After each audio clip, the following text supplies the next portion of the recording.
Okay, kabayan.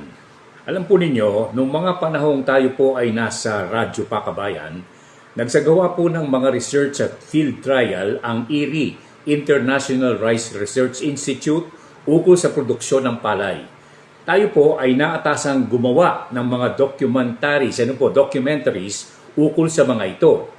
Ang paksa ay ang pagtuklas at pagsubok ng isang bagong binhi. Ito po ang tinatawag na miracle rice.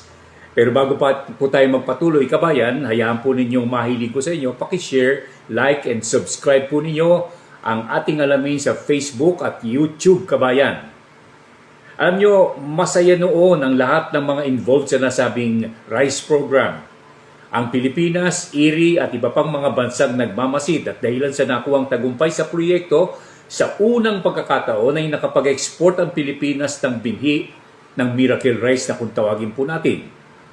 Nagkaroon ng interes sa mga rice-producing countries tulad ng Vietnam, Thailand at iba pang mga bansa.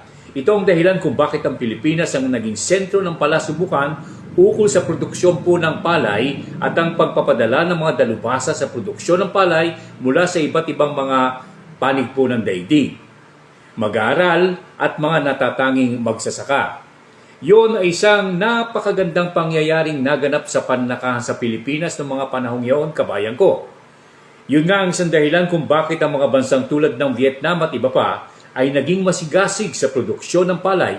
Dahilan po kung bakit sila ngayon ay nangunguna sa export, pagluluwas ng bigas dito po sa Asia na siyang pinagkukunan naman ng kailangang bigas ng Pilipinas.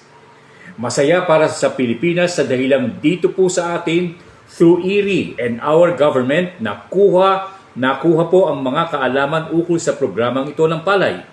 At tayo na ang nagsabi noon na tayo po'y nagtataglay ng mga makabagong kaalaman sa larangan ng pananakahan. Subalit kabayan, bakit tayo ngayon ay nahuhuli sa larangang ito na ating ginagalawan? Saan tayo nagkamali at nagkulang, kabayan? Marami pa rin sa ating mga magsasaka ang taghirap sa kanilang gawain sa mga makabagong kaalaman at gamit sa pagsasaka. Dito, kabayan, ay maraming bagay na dapat isagawa ang ating pamahalaan para maibalik natin ang dating imahe ng Pilipinas na tayo ay isa sa mga nangungunang bansa kung ang pag-uusapan ang agri-fishery sector. Kaya pa ba nating maibalik ang dating imaheng ito ng ating bansa? Kaya, kabayan, kung bibigyang halaga ito ng ating mga nasa pamahalaan, ang agricultural sector ay dapat kasama sa mga nangungunang programa ng ating pamahalaan. Sa dahilang ang sektor na ito ay ukol sa pangunahing pangangailangan ng tao sa mundo. Bukod sa tubig, pagkain po, kabayan.